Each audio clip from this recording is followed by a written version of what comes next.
We'd like to thank Mainspring Companies for sponsoring Season 1 of The Next Entrepreneur. Mainspring celebrates the entrepreneurial journey, and we are very grateful for their support. But you're talking about software development for controlling fuel injection systems and things. Ignition systems, exactly. Yeah. I mean, it's just like firmware, software programming, that type of stuff, yeah. And you just learned that on your own? How did you gain that knowledge? Yes.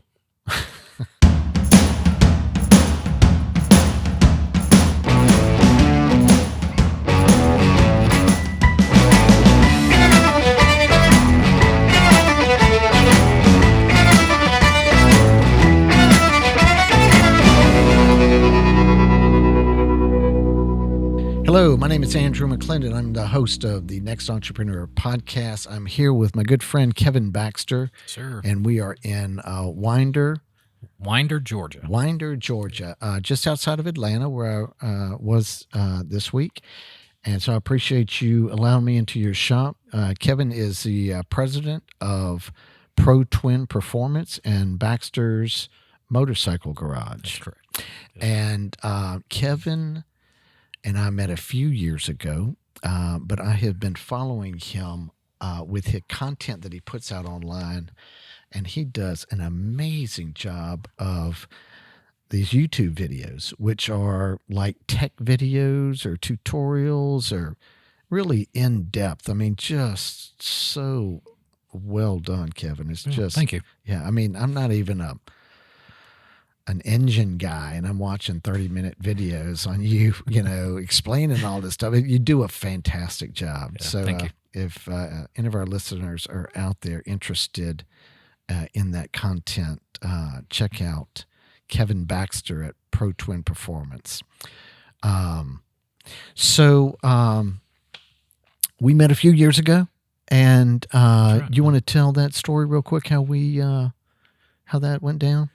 Yeah, sure. It was actually through a nonprofit organization that I had started. I was brand new to that at the time, called 3T Sports, and I had, being in the motorcycle industry, I'm on my feet 24/7, and it was about 3.5 years ago. Had a pretty nasty wakeboarding accident, right? And it was multiple surgeries and several months non-weight bearing. And here I am, a guy that has to. I'm an active owner. I love being in my shop, So I'm on my feet every day. And this happens. I'm laying on my couch in my living room, and how am I going to feed my family? I have to be here every day. I have employees depending on me, their families depending on them, and so after a few days of laying there and knowing my grass was getting very tall, I out of nowhere unexpectedly heard a lawnmower crank up outside. And my next door neighbor was cutting my grass. And for the first time in my entire life, another man cut my grass. And it was a pretty significant thing for me. It's just a sense of helplessness. Yes, exactly. And here was this person I knew asking nothing in return, and I didn't have to ask him to do it. So through that, I realized that I was going to get better. Regardless of what they had to do, I would get better and I would survive. So it was significant to me at the time, but it broadened my perspective and allowed me to understand that there are people that have far greater challenges than I, with their children, their health and things. So you're laying on your couch and you have time to ponder this. Exactly. So I thought maybe I can raise some money for people that need help. So an aging fat motorcycle mechanic that had never swam more than 50 yards or run more than a mile, I called my doctor the next morning, the surgeon, and told him that I had registered for a half Ironman 6 months out. It was basically the hardest thing I could think of that I could possibly do to test myself mentally, and physically. And then I thought it'd be great to, reach out and see some guys in the motorcycle business, and see if they could help out. And we raised far more money than I was expecting. So these guys, your fellow bike mechanics, are thinking, Kevin's not going to do it. It's not going to happen. So that was a safe bet for them, right? It was a safe bet. Yeah. It was a safe bet. But you proved them wrong? Proved them wrong. And so you raised money, and then you reached out to the McClendon Family Foundation, right? And That's correct. It became highly recommended from several people, and I knew I wanted to find something that was truly therapeutic, to help build a family unit, to keep people active. And when I found out about the adaptive bicycles and McClendon's history, I had to partner up with them on at least one bike. So you reached out to us from Winder, Georgia, and provided funding for an adaptive bike for a family. And then you and a cohort came over and took part in the delivery with the family. Yes. And we just kind of were connected at the hip there for a while. You remained very engaged, and it was a pretty fascinating what kind of took off from there with your relationship with the family and the child that the bike that you had provided to, and you got to see firsthand of what that bike meant to that child and that family. So that's Absolutely. How we first met. Yes. And then, of course, we kept in touch for a good while. And then, like I said, I continued to follow you. But I've always found you completely fascinating to talk with. You're brilliantly intelligent. And you're too kind. No, it's just so true. And you see that shines through on those videos that you do as well. So why don't we learn a little bit about a young Kevin Baxter? And I'd like to kind of carry this through to ultimately to the point where you start your business, and then we get into some of the nuts and bolts about that. So tell us a little bit about young Kevin. I read as a 9-year-old you were building an engine in your dad's garage. Yeah, and I feel sorry for my mother to this day. I understand I was quite a handful. So yeah, the long story short, basically, my mother and stepfather married when I was 5. He owned 9 cars, and so I was thrown to the wolves right away. And I would sit quietly in the corner, as a 5-year-old and watch him build engines, narrow rear ends, doing, we're not talking just changing oil in the garage. So I was exposed to it very early. Then it became, hand me this wrench, let's do this. And I was very fortunate that my stepfather taught me quite a few things. One was a work ethic. And so, so when you're in his garage as a 5-year-old, are you like, man, this is the coolest thing ever? It was, I guess I didn't get wrapped up in too much in the idea that I was just working on an old car. It was the inner workings that really fascinated me. It was, how can that part do that, or that combination of parts do that function? I wanted to understand, the inner workings. Okay. Yeah. Now, so this is where you separate yourself from us mere mortals. I mean, you're talking about that type thinking at a incredibly young age. Yeah. That's just like, outlier stuff. And so that's who you are.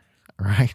I mean, that's why you're as cool as you are, and why I'm so intrigued with you is you've been thinking that way for a long time. Yeah.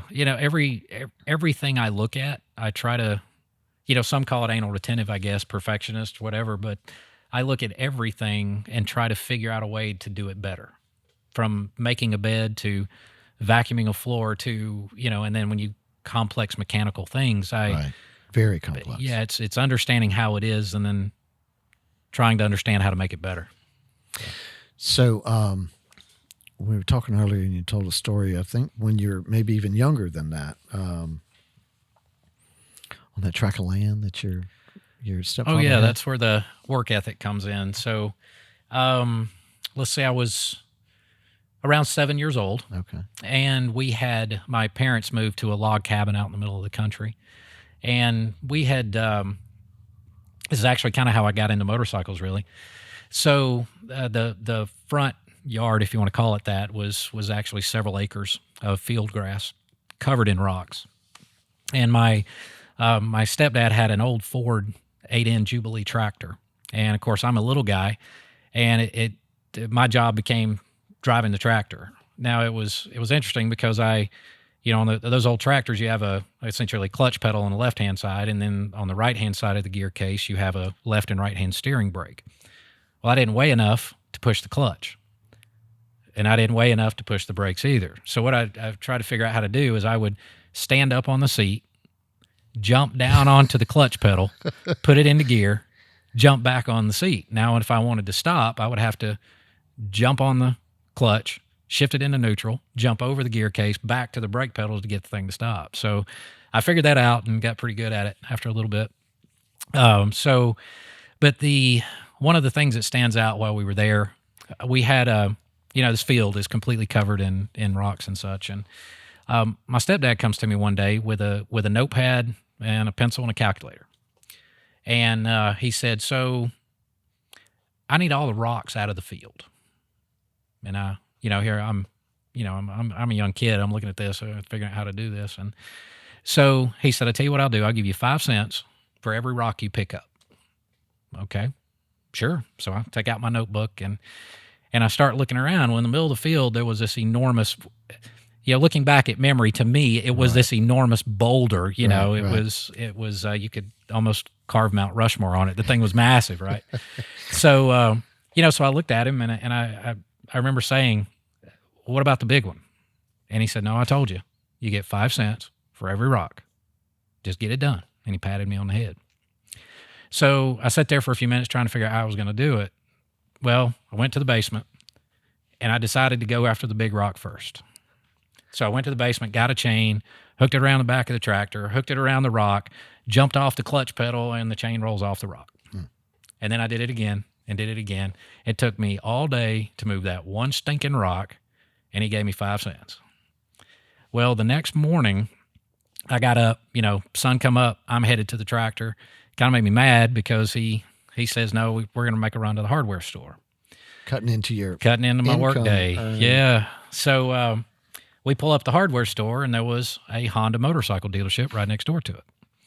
So I begged him, "Please let me go in and look." Sure. So when I walked into the Honda dealership, there's this little CR60 sitting there. I mean, it was perfect. It was a perfect bike. So it had a big sold tag hanging on it. And you probably know where it's going from here. So I was kind of bummed out and went back over and, told him. How much would that bike would have been worth at that point? It was $362. Yeah.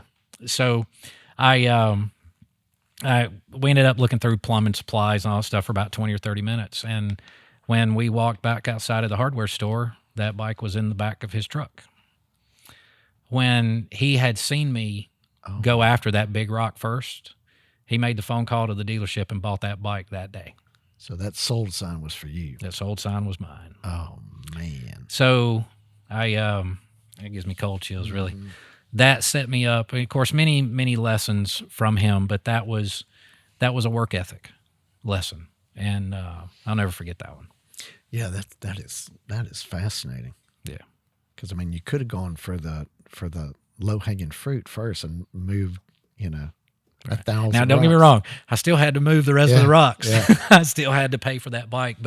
And that was the thing. It wasn't a gift. He taught me I had to earn it. Yeah. So I still picked up $380 worth of rocks out of that front yard, a nickel at a time. Yeah, that's amazing. What a great story. And so we did. I did read that you, as a 9-year-old, you're building an engine now. Mm-hmm. What does that mean? What does that look like? How do you build an engine? By that point, you'd seen it a lot of times, right? And it was him trusting me, literally handing me one of those old blue hardback Motors manuals. And big old thick. Yeah, big old thick books. Yeah. And he hands it to me and says, "Make it happen." And left me alone. And it was around, understand it was after school, you start one day. And then you finish at 6:45 in the morning with the engine in the car and turn the switch and it cranks. And he had, when he goes to the machine shop, gets all the parts, everything's lined up, and it's, here you go, make it happen. And then left me alone to make it happen.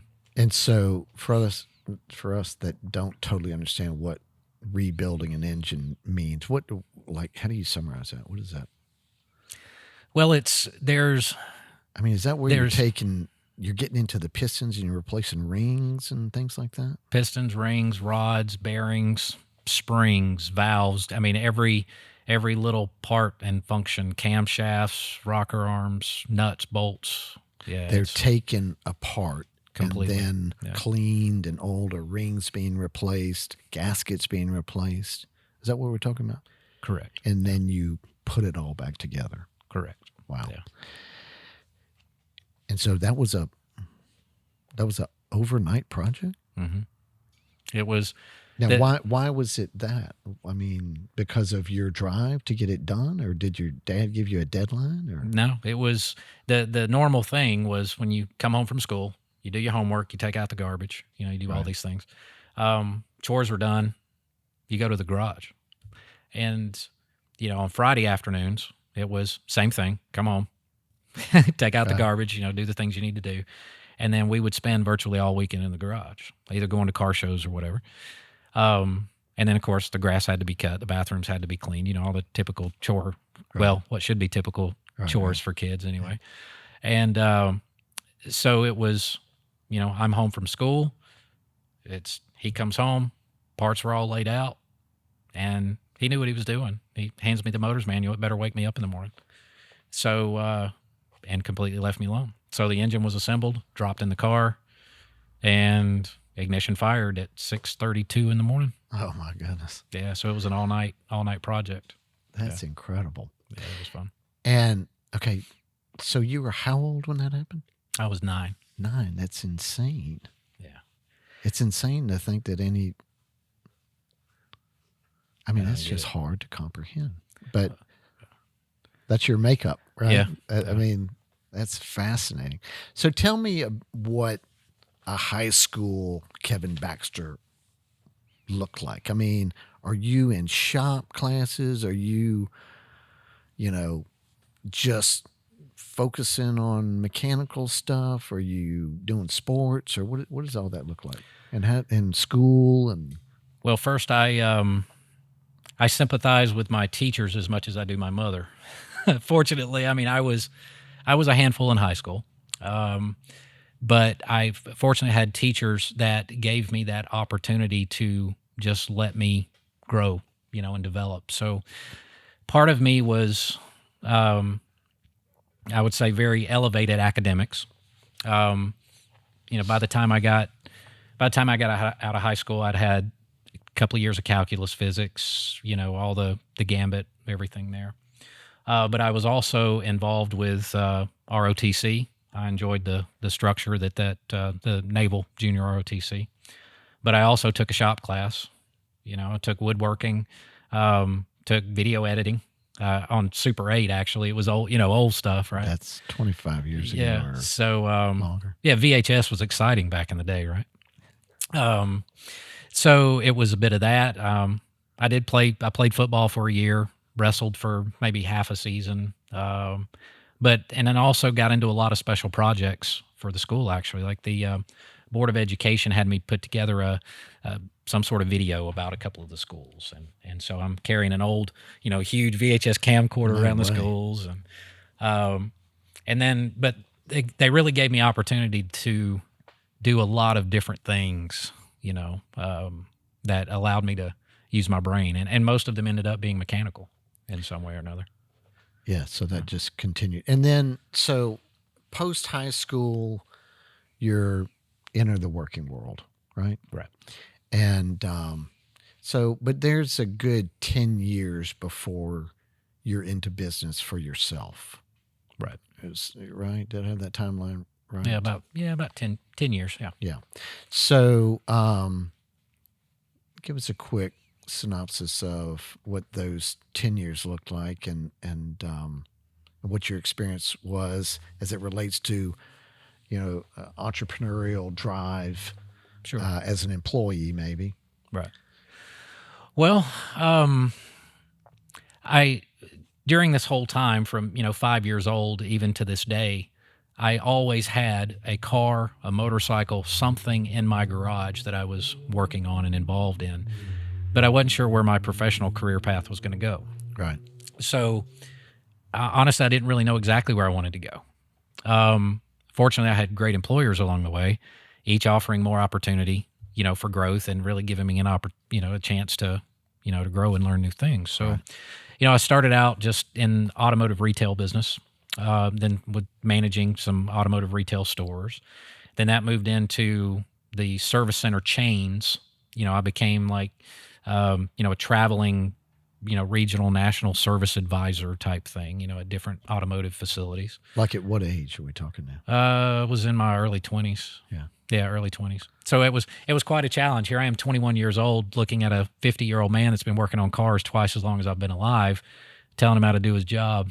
So I learned how to make friends first and build relationships. And that was just my youth and my arrogance. But there were some guys along the way that set me straight on that. So you had accumulated so much knowledge, through your stepfather and all of the experiences in your garage, in your family garage, and your weekends and building, rebuilding engines, that by the time you're 20, 21, your breadth of knowledge is so significant. You're able to lead these 50-year-old mechanics and on a national scale, right? Managing, right? Yeah, that's fascinating. Well, what I had to learn early was, while I may have the technical knowledge and ability to truly understand how something works and figure out a better way to do something, I didn't have the experience that they had.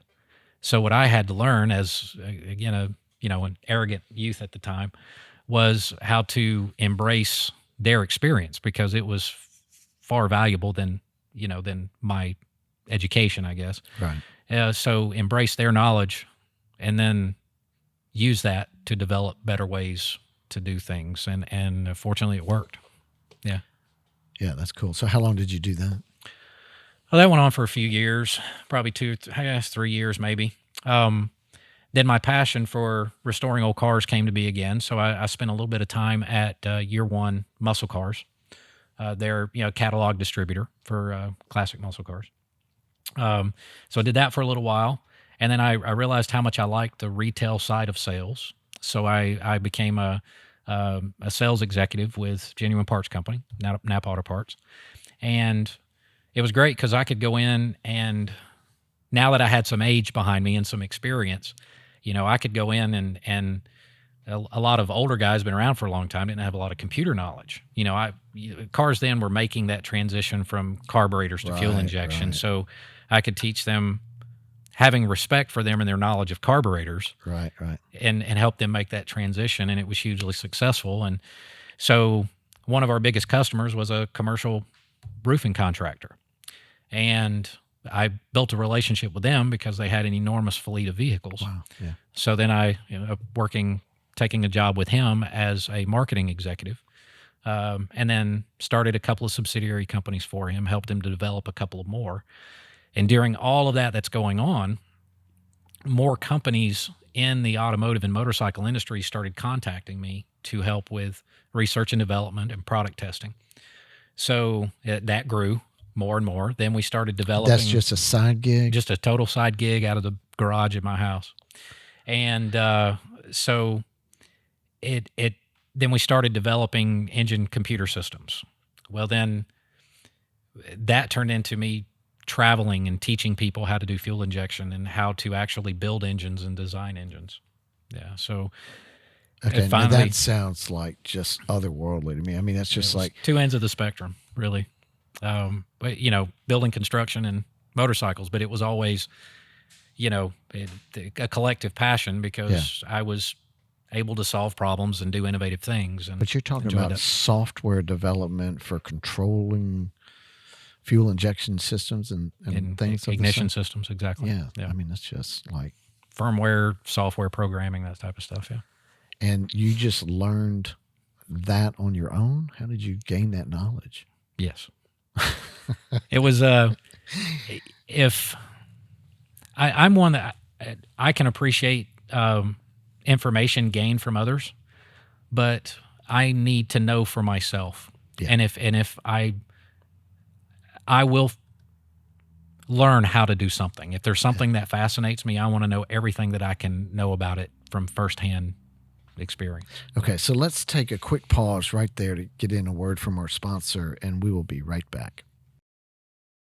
MBD Automation is a proud sponsor for the Next Entrepreneur podcast, and we welcome them to the show.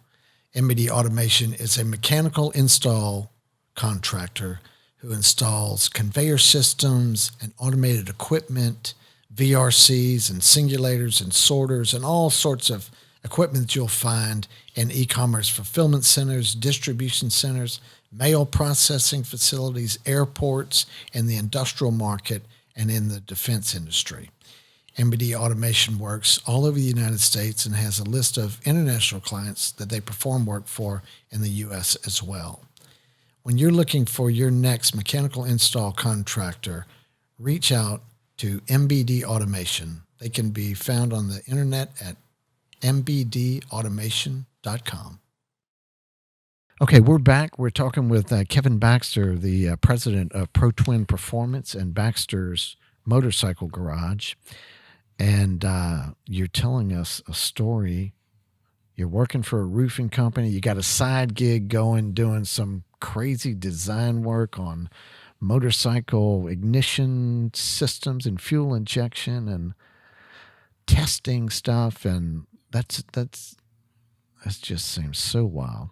But I remember when we first met, you told me a really interesting story about a part of the roofing business.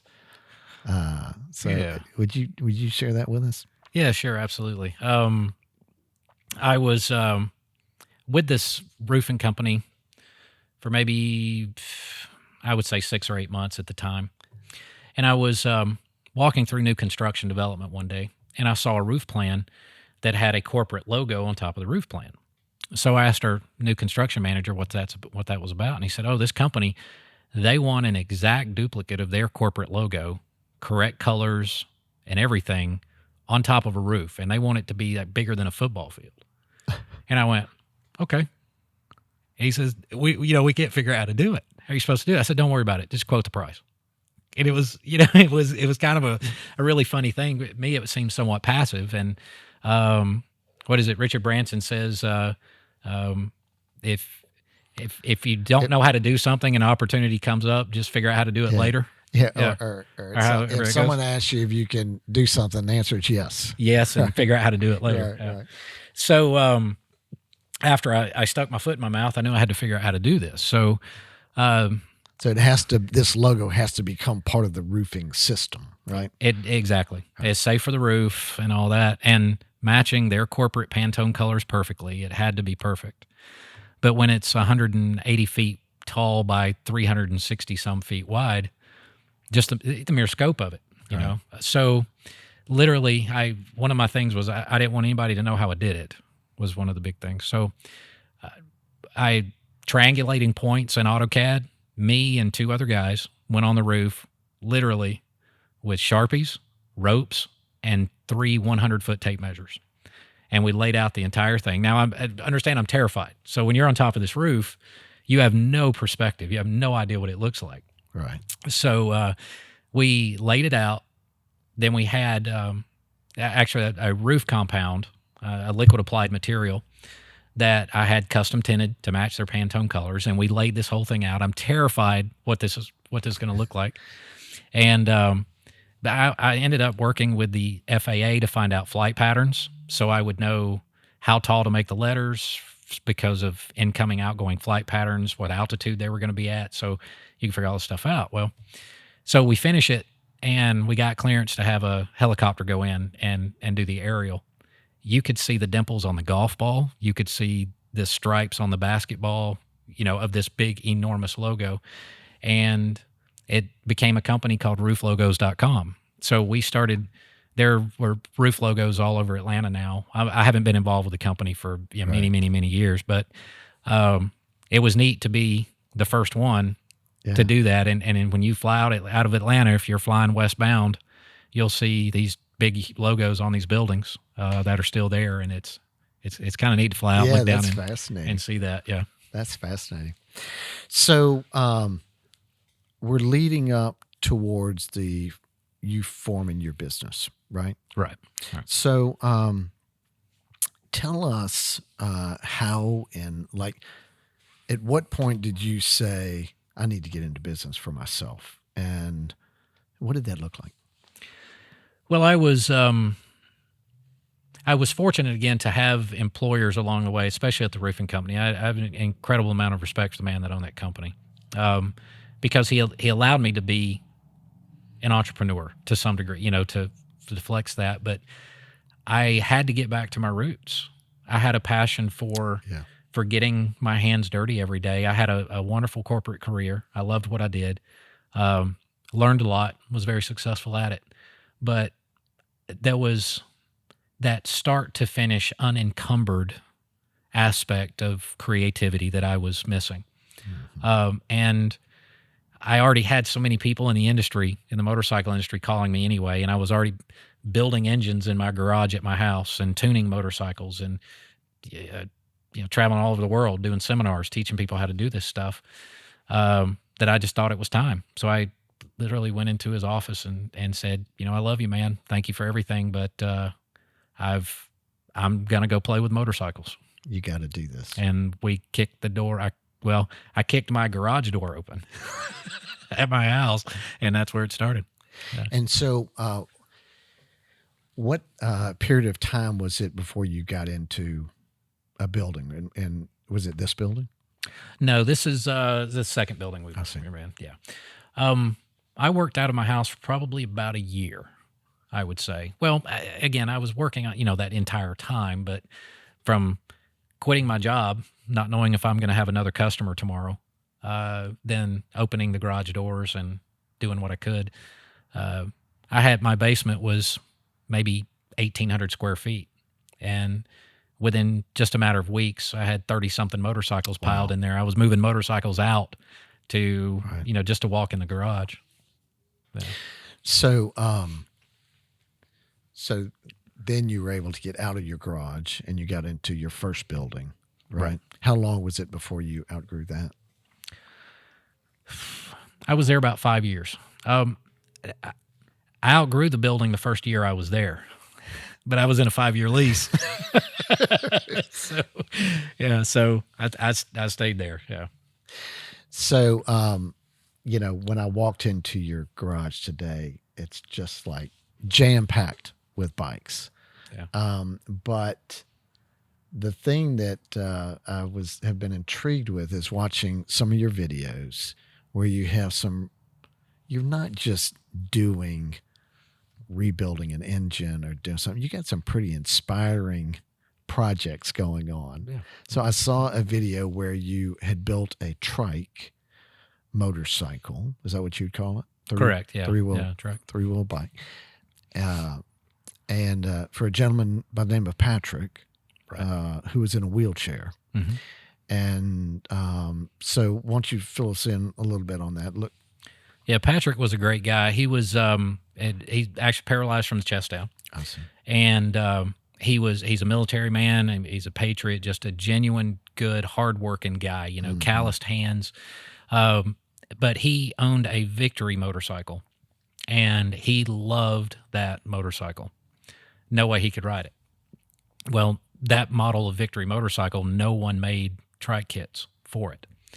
So he called several companies that make, kind of, I would say, kits for other types of motorcycles and other brands, but they all told him it wouldn't work on the Victory. But then when he called me one day and he said the one consistent thing that I've heard from the 5 companies I've talked to was, no, it won't fit, but if anybody can make it fit, call this guy. And all of them pointed him to us, which was pretty awesome. And so he came to visit me one day. Wow. We had a talk on the phone. He said, here's my bike. And I said, well, if you like that trike kit, then bear with me and hang in there, buddy. It's let's get it done. And he said, let's get it done. And that was it. So custom modifications to bring it all together. Extensive, to make that bike work. Yeah, it was a cool looking bike. And then you did a video of that, Patrick's bike delivery, and you could just see that smile on his face, man. He was elated to get that bike. Yeah, I think his words were, he was we all were. There wasn't a dry eye in the place. You know, his son was here, and he said it's a lifelong dream come true. Yeah. I believe is what he said. Yeah. Very cool. A couple other inspiring type projects. I saw the Manxious project. Manxious, yes. Manxious. Tell us about Manxious. Manxious is an idea that I've had for quite a number of years, but I could never find the frame. It's a 1956 Norton Manx wide line featherbed, pretty rare frame, and I love the history of Norton, you know, and what they did at Isle of Man and Pikes Peak, but I didn't want a bike that rode like a Norton. You know, modern technology, fuel injection, and that sort of thing. So I finally found a frame, and as bad as many people hated to see it, I cut the sucker in half. And then, you know, it'll have modern suspension on it, modern fuel injected liquid cooled engine and all that. Stretched it, raised it, and then and section the frame essentially to be able to, and then now the frame is to a large degree modular because Now this Norton bike, there weren't that many of them. No, they're very, very rare. And they had a racing history? A big racing history. Yeah, when the McCandless brothers, Norton had been around racing for a long time, but when the McCandless brothers came around, they essentially redesigned and it became known as from the Grand Prix model to the wide line featherbed Manx. And when they made that change, there were very few of those race frames ever built in the beginning. Then it became a production model a couple of years later. But they owned Pikes Peak and Isle of Man. They could not be beat. I mean, you're talking... Those are two races. Right, yeah. We're talking bikes that made, you know, roughly about 35 horsepower, but they were hitting speeds of 150, 160 miles an hour back then. It was just unbelievable. You know, in the early 50s going that fast on a bike. Just geared up really high? Or yeah, engines could spin and spin and spin. Yeah. I see. Yeah. So you found this historic bike frame, right? Mm-hmm. Correct. And then you cut it in half and you stretch it and you cut it and you raise it to put in a high-performance engine, right? Modern technology. Correct. So the history purists are not liking me very much. They weren't too happy with you. So that is a project in progress, right? Right. So you do some occasional update videos on projects like that. Mm-hmm. Right. And there was a couple other videos I saw, a couple other projects that were really intriguing. And it looked like projects that were maybe started by a friend. Can you tell us about who started those projects and then where you're at with those? Just sure. Yeah. Who you're referring to is a guy named Bob McKay. He's a Canadian gentleman, and he'd been in the motorcycle industry for over 40 years. Interesting thing, there are some incredibly gifted fabricators, engineers, machinists, you know, bike builders in Canada. But because they're in Canada, it's not mainstream media doesn't seem to get north of that property line, right? Right. So, I mean, there are guys out there, Ryan Robinson, Steve Schuler. Man, I could go on and on. They're just incredible talent up there. And Bob was one of those. Bob was also unique in that he was the guy that from paint to driveline to engine to transmission, Bob could do it all. And every bike he did was world class. So there was one bike, and he passed away now. It's been about 10 and a half months ago, I guess now. Right. He was my mentor. Yeah, he meant a great deal to me. And you could pick up on, you know, your love for the guy in some of your posts on social media, some of your videos, but then you end up. How do you end up, you know, with these two projects that he had started? I mean, they're up in Canada, right? Yeah, they're up in Canada, and you know how I met Bob. It was interesting. I had a 1948 Panhead engine. It was a matching belly number, which basically means it was an original engine case. So it's, you know, pretty rare. And Bob needed one of those engines, and through a friend, found out I had one. He called me, and he decided he wanted to buy it.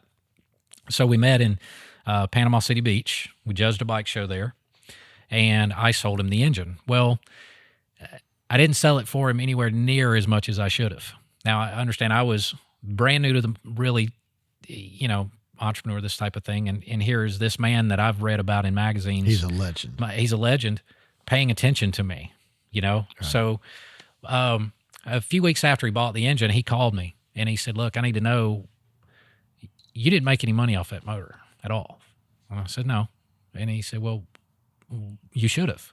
You're in business for yourself, man. You need to make money. And my words to him was that I felt that I stood to benefit far more from his friendship than any money I ever would have made off selling him that engine. Wow. Evidently, it struck a chord because he took me under his wing. And from that point on, we talked every day. Really? He would be on his front porch sipping a coffee. I'd talk to him on the way to work. And there were a lot of lessons he taught me too. I had bike shops opening and closing like crazy all around me. And he always told me, you have a talent, you have a gift. And he said, it's unlike anything I've ever seen. He said, you can understand stuff. You see it once and you can do it. He said, that's unique. So charge a fair price. Do not discount. Your work is worth it. Mm-hmm. And just stick with it. So that's what I did. And every aspect of my life, personal stuff to, how to run the business. I could talk to him and his wife, Diane, who was partners with him in his Harley dealership and then his custom bike company for quite a long time. So where the bikes came from, the one is a bike that's under wraps right now. I don't want to. That bike means a tremendous deal to me, so I'm not going to show that bike to anybody until it's done. Around 9 years ago, Bob bent the first tube for that motorcycle, and so he's building a bike from the ground up. Yeah, it's completely. I mean, he designed the frame and he's bending everything. The tubes. Right. So. Well, over the past 9 years, we went back and forth on design ideas, and it was at one point I'm done with it. Screw it. You can have the bike. Yeah. Just pay me this for it, or I'll finish it and you buy it from me. And so we went back and forth over it for years, and saw it change many times. And so that was one bike that that he had built to me. It was just something hit me about that particular bike. Yeah. And then the other one is you may have seen it on YouTube, is Stiffy. Stiffy, yeah. Stiffy. And I noticed Stiffy, right? Yep, this is Stiffy right Stiffy. Behind us, right?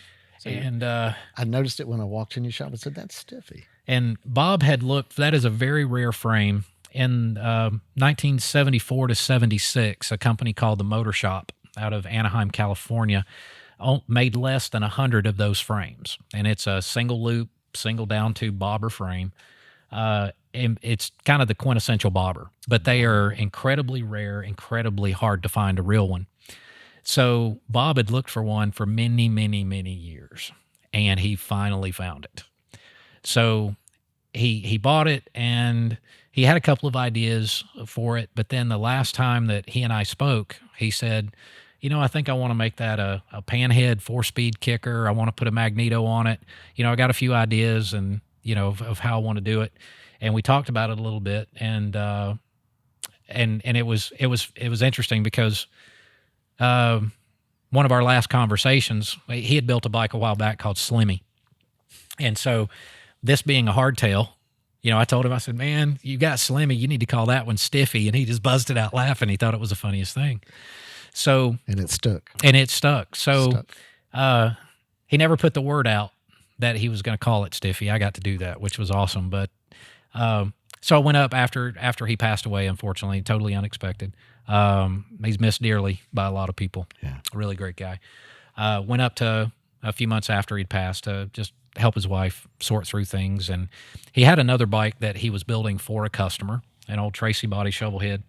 So I went up there to finish that bike for her so they could deliver it to the customer.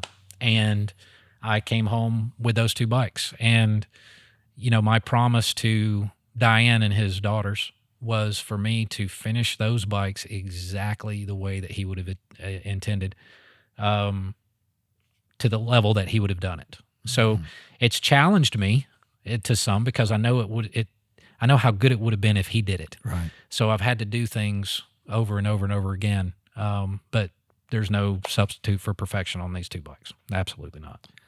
That's interesting. Yeah. Okay, let's take a quick break right there for another word from one of our sponsors. Motus is a proud sponsor for the Next Entrepreneur podcast, and we welcome them to the show. Motus is a national facility services company performing work for Fortune 500 companies all over the United States.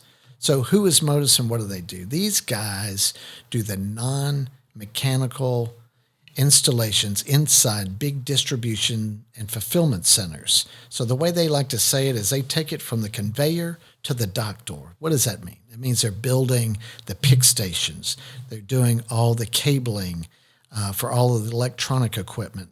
They're putting in bollards and barricades and signage and tape on the floor. And these are in huge facilities. They work in really tight time frames. They've never missed a schedule. So if you need help with your facility services in your distribution facilities, reach out to Motus. Motus can be found at motusmoves.com. And we are back. We're with Kevin Baxter, president of Pro Twin Performance. And so, Kevin, there's this common thread that I see with you from when we first met and the conditions in which we first met, was a story you started at the top of the podcast, to examples of the stories you were just telling about finishing these two bikes and going up and finishing a bike that Bob had in his shop, right? Right. So that he could deliver that. And it's this really powerful sense of compassion, right? Mm-hmm. And I know you're passionate about what you do, and that's why you're successful. And I know you're, just hyper intelligent. But I got to tell you, it's just such a cool thing to see how you do what you do. But there's these really strong examples of compassion in your business and these projects that you just started talking to us about are prime examples of that. So you're taking these two projects, you're honoring your friend's commitment to what he wanted to do to those bikes, and you're carrying it through, and so that's really cool. It's cool to watch, and you do a good job of those again on your videos. So I did want to talk to you about your videos because I've noticed that you've monetized them. You have a YouTube channel, mm-hmm. and you have commercials that show up on those channels, and I know nothing about that. So Can you tell me, first off, what it is about your content, the videos that you're trying to accomplish, and where your passion lies with that, and then kind of get into the monetization of that? Yeah, sure. I guess we should start with the reason I do the videos to begin with, which was the reason I got into this business to begin with. And it's, money is very, very hard to make these days. Right. And, I know I work hard for mine, and I'm sure you do too. And so when as I got more into the industry, I saw people spending a tremendous amount of money without information.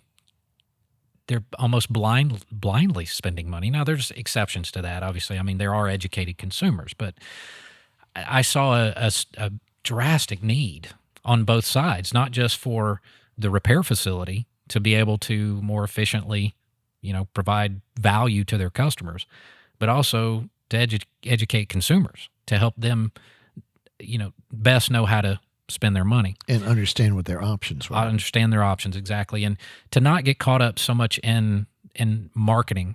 Marketing's important, but we need to get to the meat and potatoes of things. So if someone's deciding to hand me several $1,000s, or I'm asking them, here, spend $2,000 on this part, I want to make sure that they really know and understand why they're spending their money. So that was the reason where the YouTube video started. It was, at the time, it was a relatively easy format, just to put it out there and let people see it and have an opportunity to educate people. So they take on an air of, do you call them like tech videos? Yeah, tech videos. So they're informative, educational, tutorial type videos in which you're in your shop, right? Right. And you're producing this all in-house, right? You just, but man, the level of detail and the explanation and the clarity, it's obvious that a lot of work went into it because you flow seamlessly through a 30-minute, presentation. So that's all to bring, like you said, your customers a level of awareness. Mm-hmm. And so how long have you been doing those? Actually, for quite a few years. Yeah. I would say probably about 6 or 7 years now, I guess. So okay, yes, you're informing your customers or potential customers. What has been the impact of those videos on their spending, or on how have those impacted your business? Well, they have an effect on. It's had a tremendous effect on the business. Really? Not only in efficiency as well. It's nice when a person can take 20 to 30 minutes at their leisure to learn about a particular part, or a system, or deficiencies with stock stuff. Then when they call you and they're ready to make that buying decision, they have that information, and I think it's really providing a service to the customer too, because throughout the course of the day, I have to get work done. I have to work on motorcycles, so I can't spend 30 minutes with every customer on the phone. So it's an avenue to provide a service to them that they can watch at their leisure. Send them an email. Check out this video. So some of your topics: chain versus gear drive cams. You got 60,000 views on that video. Just, I mean, unbelievable. And what was interesting is I'd uploaded that one to Facebook as a standalone video as well, and it had over 100,000 views on it. That was pretty amazing. Torque versus horsepower, explaining the difference in exhaust dynamics. I mean, these are some of the topics that you're doing. So, I mean, just like super technical, very, very analytical. And so it's been a business driver. Oh, I mean, not that that's what you set out to do, but in the net effect is it's been a business driver for you. Oh, yeah, absolutely. Yeah. It's giving people the tools they need to make a buying decision. Yeah. Okay, so you're doing this cool product, and it's just a side project to your business. It has a net positive to your business, but then explain to us how you monetize a social media or YouTube video. Well, I discovered something interesting because I've been doing these videos for a very, very long time, but I never monetized them. Right. Because I didn't want people to be aggravated by advertising. Right. And it's not a gold mine unless you have some video that goes viral or some crazy stuff like that. But the reason I monetized it is because I discovered that more viewers will see it if it's monetized. Right. So when I started monetizing the videos, and you'll have to double check my numbers on this, but I don't think you can even monetize unless you have like 1,000 subscribers. I see. You have to have a certain amount of content, Yeah. a certain amount of views before they'll even let you monetize it. So that's a process that you instigated. Correct. Okay. Yes. Yeah. And it's kind of interesting when I look at something like that. It makes me think, wow, this must be pretty good. They got commercials.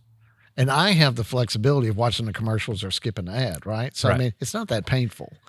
But it does have a positive, like I have a positive read on that when your videos start with that. Well, believe it or not, it's actually up to the channel owner how they want the ads posted. So, like, for example, I put all mine up as skippable ads so people can skip right through it, get to the video. Right. But that greatly reduces Right. the monetization value of it. So, and you can have the banner ads that pop up and all that stuff just increases the revenue. Well, that's the only reason I monetized them was to get more views. More views, yeah. And of course, there's a small benefit from that, but no, it's just interesting. I mean, it's like I don't know how many people know about that type stuff, but I don't, and it's just kind of intriguing to see that you do have to have enough subscribers or enough viewers to, to get your foot in the door initially. But correct, yeah. So, why don't we start to wrap up? And I'd like for you to touch base real quickly on 3T Sports, which is a nonprofit charitable endeavor that you have engaged with significantly in the last several years. So can you tell us a little bit about that and what that means to you? Absolutely. It's I would say in general, we're providing a platform for athletes of all skill level to be able to raise money for a cause that means something to them. Okay. It originally started out as me and a few team members doing Ironman races for very specific projects. But we found that there are a lot of people that really just, they may have a local small cause or something, and they just want to run a 5K. Right. Well, since we're 100% charity, we take nothing out of it. If they raise $30, that's great. If they raise $300, that's great too. So it's because of our media attention, if you will, it's more than just a Facebook post. They get to tie into what we're doing. So, providing them with that platform, and we've raised money everything from adaptive bicycles to equine therapy. Right. We've home renovations, that sort of this. thing. So, it's a passion. It's just a way for people to be healthy and us to give back a little. Yeah.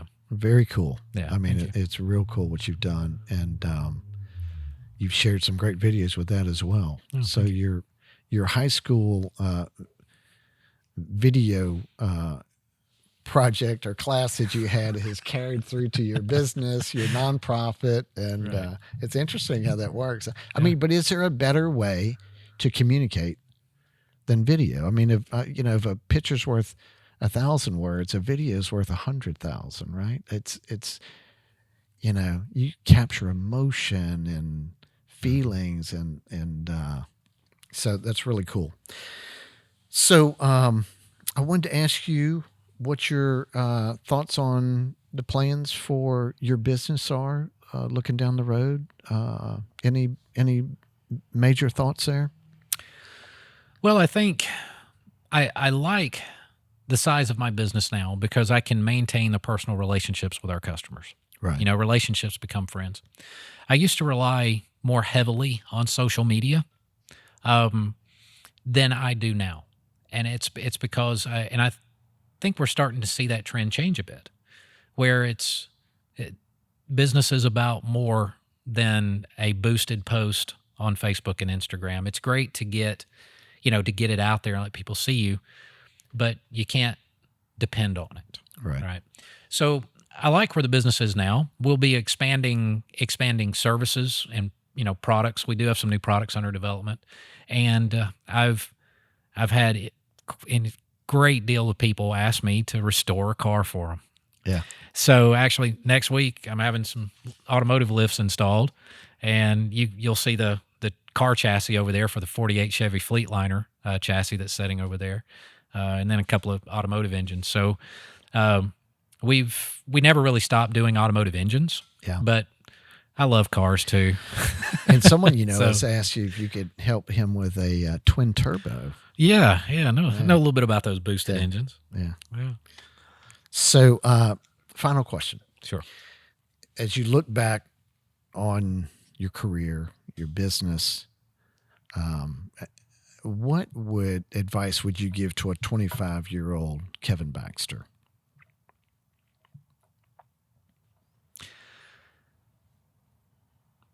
That's a great question. Since we're one of the main topic on your is about entrepreneurs, right? Right. There's a couple of sayings that have always excuse me, that have always aggravated me a bit. One, the saying is, if you can ever turn your hobby into a job, you never work a day in your life. Or find something that you love to do and you'll never work a day in your life. That's wrong. I see that as a parent telling a child, you know what, your school years, high school, college, you're supposed to have fun. You're supposed to enjoy it. Just have a good time. Don't worry about it. No, that's the time that you work your butt off, you know? So one of the things that someone needs to realize is if your hobby becomes your job, to a large degree, you lose your hobby. That's a reality. Interesting. The other, you find something that you love to do. You never work a day in your life. I go home every day. My back killing me. My feet killing me. My eyes hurt because I'm focusing on micrometers all day. I have headaches. What happens if you find something that you love to do, there will be lean times. If you're engaging in your business and you're developing your business and you take care of your employees, you want to see them be successful, give them proper tools, proper equipment, all the things they need to have, there will be lean times for you. Mm-hmm. And the fact that you love what you do is what gets you through the lean times, because your job just isn't about money. It's about a passion. But you will work. Right. And you will work hard. Yeah. And you should. The other is, if you're your own boss, you never have a boss. That couldn't be any more incorrect. Right. In a corporate world, because I've been there and I'm as an executive, I did well at it. I basically only had one person that I needed to worry about. And if you're running your business well, every person that walks in the door, every time that phone rings, that person is your boss. You have to impress them. You have to satisfy them. You have to give them value. And if you're working for someone else, you're exchanging work done for that pay period for a X dollar in revenue. You're doing the same thing as an entrepreneur, but you're on the line, and every customer that walks in that door is your boss. So if it's someone at 25 years old, remember those two things. Nothing's easy. You're going to work for it. Right. Manage your debt. Don't buy things until you're ready. Don't buy things until you need them. Don't get caught up in fancy. Start minimum. I started mine with a $250 lift from Harbor Freight. Right. And I didn't buy a tool until I could afford to buy it, and until I needed it. And now your shop is filled with some really high-end yes equipment, which looks extremely expensive. Yes. So it was just a step-by-step process. Step-by-step process. Very interesting. Well, Kevin, you're a special dude, man. I mean, you're too kind. Well, no, and just in so many ways. And it just, it's so cool to know you. And I'm so glad that we were able to schedule this time to get together and for me to see your business and share some of your insight. And I wish you the greatest success, my friend. Thank you. You too, Andrew. I appreciate it. So Kevin is such a fascinating guy, man. I love talking with him, visiting with him in his shop. Such a cool place to hang out and such a cool guy. Kevin's like what happens when you combine a genius with an entrepreneur. And I'm not kidding. This guy is truly brilliant. He could do anything. Highly technical. He can comprehend things at a very high level. So, super cool dude. Really glad we got to spend time with him in his shop. Kevin can be reached at protwin.com. Reach out to him if he can help you with anything. He's a super helpful kind of guy. The Next Entrepreneur can be found on iHeartRadio, Apple Music, Spotify, Stitcher, or your favorite podcast platform. You can also follow us on our YouTube channel and on Facebook. You can reach Propel Productions at propelyourstory.com. Our producer today is Daniel Segona.